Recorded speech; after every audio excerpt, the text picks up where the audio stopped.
হঠাৎ একদিন বন্ধুদের মুখে শুনতেছি সেনাবাহিনী সার্কুলার ছাড়ছে, সবাই আবেদন করতে যাচ্ছে। আমি তখন এসএসসি পাশ করে ইন্টারে ভর্তি হয়েছি। তখন আমি ভাবলাম আমিও কি আবেদন করতে যাব।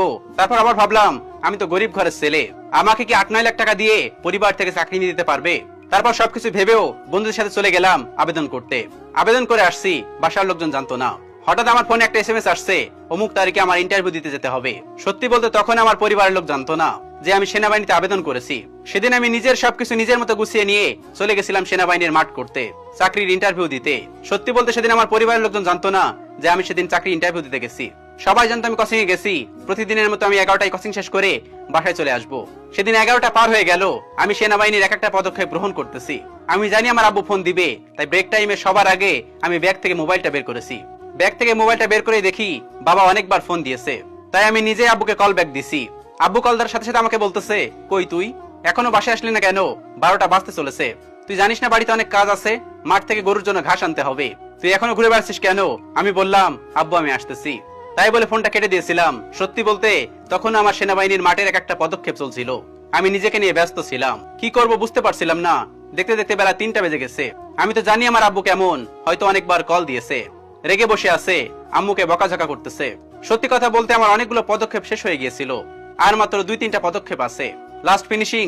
আর 2-1টা পদক্ষেপের জন্য আমি বাদ দিয়ে দিব? আমি কি বাসায় চলে যাব? তখন আমি সবকিছু ভুলে গিয়ে নিজ চাকরির উপর ফোকাস করলাম, ইন্টারভিউতে ফোকাস করলাম। সত্যি বলতে দেখতে দেখতে 5টা বেজে গেছে। বিকাল 5টার সময় আমি জানতে পারলাম চাকরির সম্পূর্ণ পদক্ষেপ শেষ। এখন যারা সিলেক্ট হয়েছে তাদের নাম ঘোষণা করা হবে। সত্যি কথা বলতে 5-6 হাজার লোকের মধ্যে মাত্র 13 জন টিকে ছিলাম। আর এই 13 জনের মধ্যে 3 জনকে বাদ দিয়ে দিবে, আর বাকি 10 জনকে তারা সিলেক্ট করবে। একে একে নাম সিলেক্ট করে সবার নাম ঘোষণা করতে শুরু করে দিল। 6 জন পার হয়ে গেছে, আমার নাম বলতেছে না। আমি তখন একটু ভয় পেয়ে গেলাম, বাসায় যে কি বলবো। এতক্ষণ কোথায় ছিলাম আমি? সত্যি কথা বলতে 7 নম্বরে যে নামটা বললো সেই ছিলাম আমি। অনেক খুশি হয়ে গেছিলাম, আমার চাকরিটা হয়ে গেছিল। সত্যি কথা বলতে অ্যাপয়েন্টমেন্ট লেটারটা হাতে নিয়ে গিয়ে বাসায় যে দেখি আব্বু রাগ করে বসে আছে, আমার উপর অনেক রেগে আছে।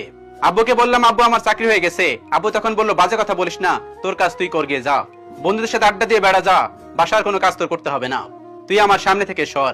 আমি তখন আব্বুকে বললাম বিশ্বাস করো আব্বু আমার চাকরি হয়ে গেছে। আব্বু তখন বললো তুই আমার চোখের সামনে থেকে সরবি, আমার মাথা গরম করাস না। আমি তখন বললাম আব্বু বিশ্বাস করো না, এই দেখো আব্বু আমার চাকরি হয়ে গেছে। অ্যাপয়েন্টমেন্ট লেটারটা আব্বুর হাতে দেওয়ার সাথে সাথে অ্যাপয়েন্টমেন্ট লেটারটা সবকিছু দেখে আব্বু আমার মুখের দিকে তাকিয়ে আছে। আব্বুর চোখ দিয়ে টপ টপ করে পানি পড়তেছে। আব্বু আমাকে জড়ায় ধরে বলতেছে কত অকর্মার ঢেকি বলে তোকে গালি দিয়েছি, আমার সে অকর্মার ঢেকিটা আজকে চাকরি পেয়ে গেছে। আমি তখন আব্বুকে বললাম আব্বু চেয়ারম্যানের কাছে যেতে হবে, তার একটা সই লাগবে, অমুক তারিখ থেকে আমার জয়েন। একবার ভেবে দেখেন তখন বাবার ফিলিংসটা কেমন হয়। সত্যি কথা বলতে আমার বাপের ফিলিংসটা অন্যরকম ছিল। আমি নিজে অনেক হ্যাপি ছিলাম, কারণ আমার চাকরি হয়ে গেছে। তখন আমার আম্মু ঘরের দুয়ারে দাঁড়িয়ে ছিল। আমার কথাগুলো শুনে আমার আম্মু ছুটে আইছে, কাঁদতে কাঁদতে আমাকে জড়িয়ে ধরে বলতেছে আমার বদরটা চাকরি পাইছে, আমার স্বপ্ন পূরণ হয়েছে। সত্যি কথা বলতে একটা ছেলেই জানে চাকরি পাওয়াটা তার জীবনের কত বড় আনন্দের, তার পরিবারের কাছে কতটুকু আনন্দের। একটা চিরন্তন কথা কি জানেন তো, যদি আপনার কপালে থাকে সেটা যে কোনো ভাবে আপনার কাছে আসবেই। তাই লাইফে প্যারা নেওয়ার কোনো দরকার নেই। একটা কথা মাথায় রাখবেন, সৃষ্টিকর্তা চাইলে সবকিছু সম্ভব, সবকিছু পরিবর্তন হয়। আজকে অনেকটা হাই হতাশ করতেছেন না যে আপনার চাকরি হচ্ছে না, আপনি অনেক ডিপ্রেসড আছেন, আপনার ভালো লাগে না, আপনি পরিবার সামনে মুখ দেখাতে পারেন না। এমন একটা দিন আসবে যখন আপনি পরিবারের সবার সামনে মাথা উঁচু করে বাড়ি বলবেন আমারও চাকরি হয়ে গেছে। তখন দেখবেন সেই অনুভূতিটা সত্যি অন্যরকম। এখন যারা বেকার আছে তাদের কষ্ট হয়তো একটু বেশি, তাদেরকে হয়তো সবাই কষ্ট দিয়ে কথা বলে, সবাই বাজে কথা বলে, কিন্তু একটা দিন আসবে তখন দেখবেন সবাই আপনার কাছে ফিরে আসবে, সবাই তখন আপনাকে নিয়ে ভালো কথা বলবে। সেজন্য এই মেসেজটা আপনাদের সকলের জন্য, কোনো কিছু নিয়ে এত প্যারা নেওয়ার দরকার নেই, এত বেশি ডিপ্রেস হওয়ার দরকার নেই, এত বেশি দুঃখ কষ্ট পাওয়ার দরকার নেই। সৃষ্টিকর্তা চাইলে সবকিছুই সম্ভব।